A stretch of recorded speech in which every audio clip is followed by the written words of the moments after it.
ये रिपोर्ट देखिए, ये विधानसभा, कर्नाटक की विधानसभा में कांग्रेस के एक नहीं अनेक नेताओं के नाम आए जिन्होंने वक्फ की प्रॉपर्टी को खाने का काम किया है, हजारों करोड़ के घोटाले करने का काम किया है। इसीलिए आप लोग पारदर्शिता नहीं चाहते, इसीलिए आप लोग ट्रांसपेरेंसी नहीं चाहते, इसीलिए आप लोग जवाबदेही नहीं चाहते। सर, मैं इसको ऑथेंटिकेट करके रिपोर्ट को रखना चाहता हूं। अगर सरकारी जमीन छीनी जा सकती है, गांव के गांव छीने जा सकते, तो आप कल्पना कीजिए आम इंसान की प्रॉपर्टी को कैसे किया जाएगा। सर, नो ऑब्जेक्शन सर्टिफिकेट लेके जाना पड़ता है। सर, वक्फ का साम्राज्य इतना बड़ा हो गया कि 9 लाख एकड़ जमीन जो लाखों करोड़ की है। सच्चर कमेटी कब बनी? आपकी सरकार के समय बनी।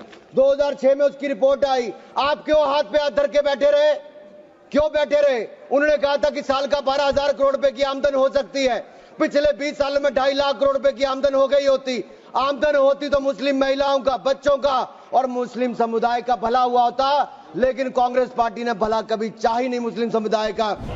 सर, आप देखिए, वक्फ की आय जो 12,000 करोड़ रुपया साल होनी चाहिए थी, आज 1 करोड़ 30 लाख रुपया रह गई है। कौन खा रहा है पैसा वक्फ बोर्ड का? कांग्रेस के नेताओं के नाम आते हैं।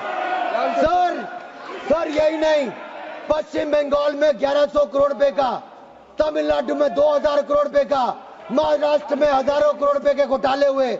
इन सब की सरकारों में कहे गए। मैं सारे सबूत लाया हूं, सारी रिपोर्ट्स लाया हूं।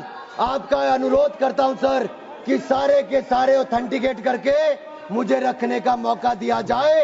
ये विपक्षी दल, क्योंकि ये भ्रष्टाचार में जुड़े हुए हैं, हम वक्फ बोर्ड के भ्रष्टाचार को खत्म करना चाहते हैं। धन्यवाद सर, ये बस ये तेरे आखिरी लाइन है। सर, ये नेशनल हेराल्ड में छपा है कि महाराष्ट्र में हजारों करोड़ रुपए का घोटाला, महाराष्ट्र में छपा नेशनल हेराल्ड में, और नेशनल हेराल्ड के घोटाले के रूप में कांग्रेस के एक नेता बेल पर है जो अपनी सेवाएं यहां पर दे रहे हैं।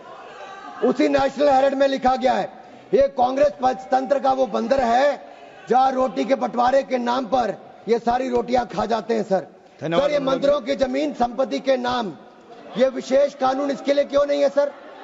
ये वक्फ के लिए क्यों है? सर, इनका विचार साफ नजर आता है। सर, ये मंदिरों का सोना पिघलाकर ये तब तो ले जाते हैं, लेकिन भ्रष्टाचार के नाम पर जमीन पर कब्जा करने के लिए वक्फ बोर्ड बना देते हैं। सर, हमारी सरकार वक्फ को पारदर्शी और जवाबदेह करना चाहती है।